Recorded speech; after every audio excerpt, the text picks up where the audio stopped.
Reagan was elected to the presidency, he installed Louis Giuffrida as head of FEMA, the Federal Emergency Management Agency. Giuffrida was an old cold warrior from Reagan's California days, whose specialty was suppression of unrest and dissent. Giuffrida, North, and George Bush began to turn FEMA into an instrument of domestic anti-terrorism.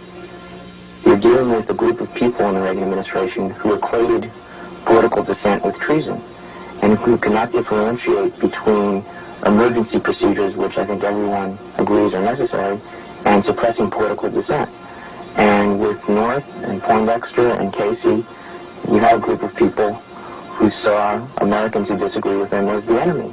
I don't know if in your work at the NSC, were you not assigned at one time to work on plans for the continuity of government in the event of a major disaster?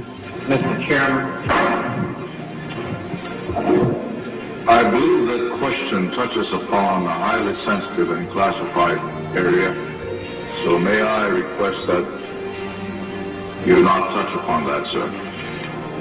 I was particularly concerned, Mr. Chairman, because I read in Miami papers and several others that there had been a plan developed by that same agency, a contingency plan in the event of emergency that would suspend the American Constitution. And I was deeply concerned about it and wondered if that was the area in which he had worked.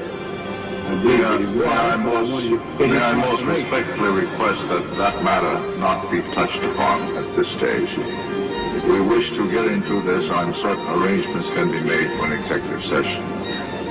And tragically, the only member who got close was Jack Brooks. And a radio host who says he predicted a staged attack on the World Trade Center involving Osama bin Laden as a fall guy in 2001 now says last week's Red Terror Alert is just a trial run for a massive staged terror attack initiated by the U.S. government. Pardon me. Alex Jones says the attack will occur before the end of October and could provide the, quote, neo-fascist bloodsuckers in the administration with fraudulent justification to invade Iran or Syria before November's midterm elections. Is the president signing a statement relating to a law that basically says I'm not going to obey this law if I don't feel like it, or something larger, more aggressive, domestic surveillance or any of these other things? Where are the constitutional checks? Is that machinery still present? Is it still working? Is it rusted, or is it not working at all? Well, it's not working very well. Yeah, please. Thank you, Mr. President. It's an honor to have you here. Yes. I'm a first-year student in South Asia Studies. My question is in regards to private military contractors. The Uniform Code of Military Justice does not apply to these contractors in Iraq. I asked your Secretary of Defense a couple months ago what law governs their actions. Mr. I'm going to ask him. Go ahead.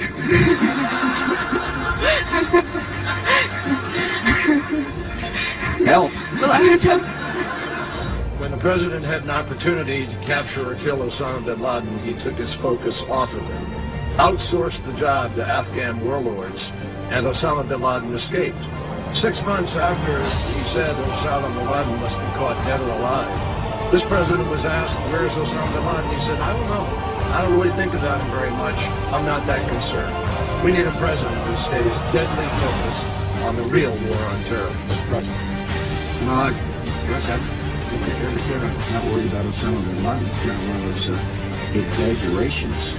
So I don't, I just don't spend that much time on it. I repeat what I said. I truly am not that concerned. Saddam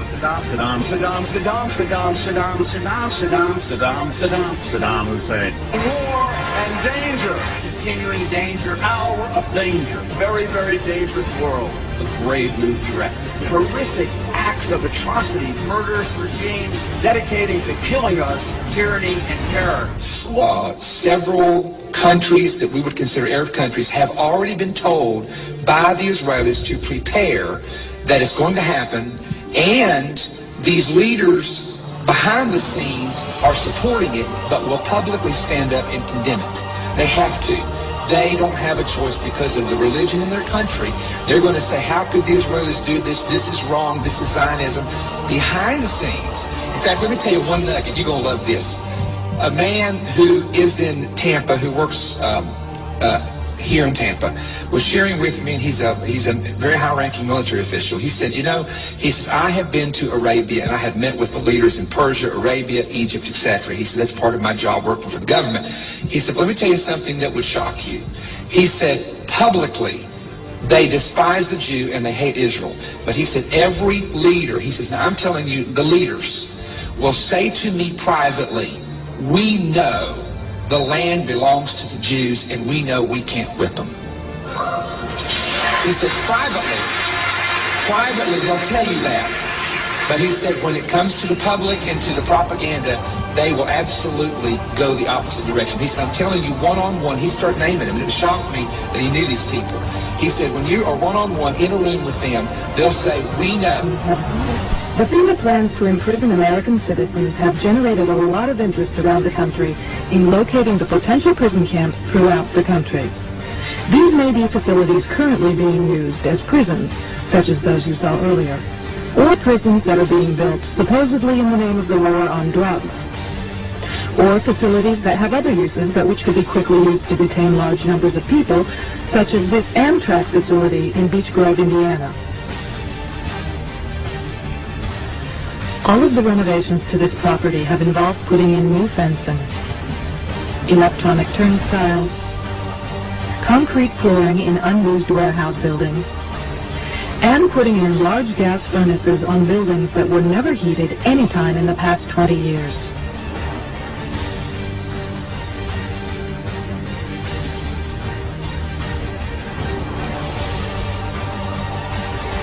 Outside this building is fencing and a cattle run section of fence, all topped by barbed wire, pointing inward, not to keep people out, but to keep people in.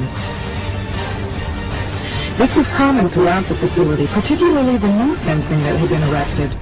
No, I've always, a dictatorship would be a heck of a lot easier. There's no question about it. For the first time at one of his news conferences in 3 years, Thomas asked him about Iraq. To ask you, Mr. President, your decision to invade Iraq has caused the deaths of thousands of Americans and Iraqis, wounds of Americans and Iraqis for a lifetime. Every reason given, publicly at least, has turned out not to be true. My question is, why did you really want to go to war? From the moment you stepped into the White House, from your cabinet, former cabinet officers, intelligent people, and so forth. What was your real reason? You have said it was the oil, plus the oil. It hasn't been Israel or anything else. What was that? I think your premise, in all due respect to your question and to you as a lifelong journalist, is that I didn't want war. To assume I wanted war is just flat wrong, Helen. In all due respect. No, hold on for a second, please. Excuse me. No president wants war. Everything you may have heard is that, but it's just simply not true. My attitude about the defense of this country changed on September the 11th. When we got attacked, I vowed then and there to use every asset at my disposal to protect the American people. Our foreign policy changed on that day, Helen. We used to think we were secure because of oceans and previous diplomacy. But we realized on September 11, 2001, that killers could destroy innocent life. And I'm never going to forget it. And I'm never going to forget the vow I made to the American people, that we will do everything in our power to protect our people. Part of that meant to make sure that we didn't allow people to provide safe haven to an enemy. And that's why I went into Iraq. Hold on for a second. Look. Excuse me for a second, please. Excuse me for a second. They did. The Taliban provided safe haven for Al-Qaeda. That's where Al-Qaeda trained and... Alan, excuse me.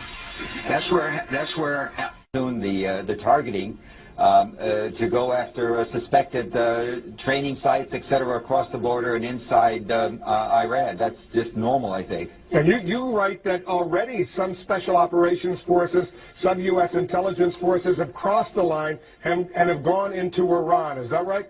Oh, yes, that's been happening for months. There's been a lot of very aggressive cross-border activity. It's more than just casual. There's been a lot of